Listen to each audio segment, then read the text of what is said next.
ಎಲ್ಲರಿಗೂ ನನ್ನ ಶುಭ ದಿನ.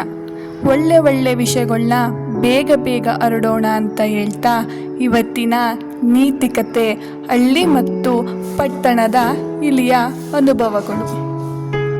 ಎರಡು ಇಲಿಗಳು ಬೇಗನೆ ಸ್ನೇಹಿತರಾಗ್ತವೆ. ಒಂದು ಇಲಿ ಹಳ್ಳಿಯಲ್ಲಿ ವಾಸಿಸುತ್ತಿತ್ತು ಮತ್ತು ಇನ್ನೊಂದು ನಗರದಲ್ಲಿ ವಾಸ ಮಾಡುತ್ತಿತ್ತು. ಒಮ್ಮೆ ಹಳ್ಳಿಯ ಇಲಿ ನಗರದ ಗೆಳೆಯನನ್ನು ಸತ್ಕಾರ ಮಾಡಲು ಆಹ್ವಾನಿಸಿತು.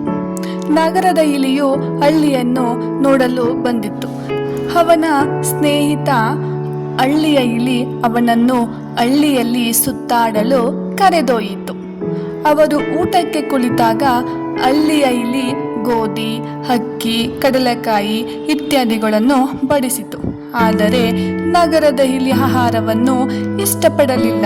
ಆ ಆಹಾರವು ರುಚಿಯಿಲ್ಲ ಎಂದು ಹೇಳಿತು.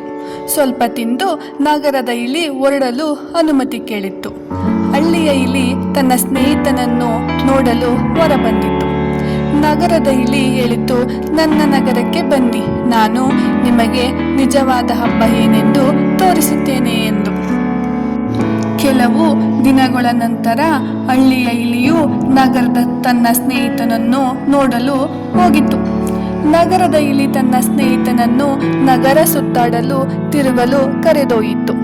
ನಗರದ ವಾಹನಗಳ ನೂಕುನುಗ್ಗಲು ಮತ್ತು ಬಹುಮಹಡಿ ಕಟ್ಟಡಗಳನ್ನು ಕಂಡು ಹಳ್ಳಿಯ ಇಲಿ ಬೆರಗಾಯಿತು. ಊಟಕ್ಕೆ ಕುಳಿತಾಗ ನಗರದ ಇಲಿ ಖರ್ಜೂರ, ಪನ್ನೀರು, ಪಿಜ್ಜಾ, ಚಿಪ್ಸ್ ಇತ್ಯಾದಿಗಳನ್ನು ಬಡಿಸಿತು. ಆದರೆ ಹಳ್ಳಿಯ ಇಲಿಗೆ ಅವು ಇಷ್ಟವಾಗಲಿಲ್ಲ. ಇದ್ದಕ್ಕಿದ್ದಂತೆ ಒಂದು ಬೆಕ್ಕು ಅಲ್ಲಿಗೆ ಬಂದಿತ್ತು ಮತ್ತು ಎರಡು ಇಲಿಗಳು ಸುರಕ್ಷತೆಗಾಗಿ ಓಡಿದವು. ಹಳ್ಳಿಯ ಇಲಿ ಹೇಳಿತು, ನಿಮ್ಮ ನಗರದ ವೇಗದ ಜೀವನದಿಂದ ತೃಪ್ತರಾಗಿರಿ, ನನಗೆ ನನ್ನ ಗ್ರಾಮವು ಸ್ವರ್ಗಕ್ಕಿಂತ ಕಡಿಮೆ ಇಲ್ಲ ಎಂದು ಹೇಳಿ ಅದು ಹಳ್ಳಿಗೆ ಮರಳಿತು. ಈ ಕಥೆಯ ನೀತಿ ಏನಂತಂದ್ರೆ, ಇಷ್ಟಗಳು ಮತ್ತು ಇಷ್ಟಪಡದಿರುವುದು ವ್ಯಕ್ತಿಯಿಂದ ವ್ಯಕ್ತಿಗೆ ಭಿನ್ನವಾಗಿರುತ್ತದೆ.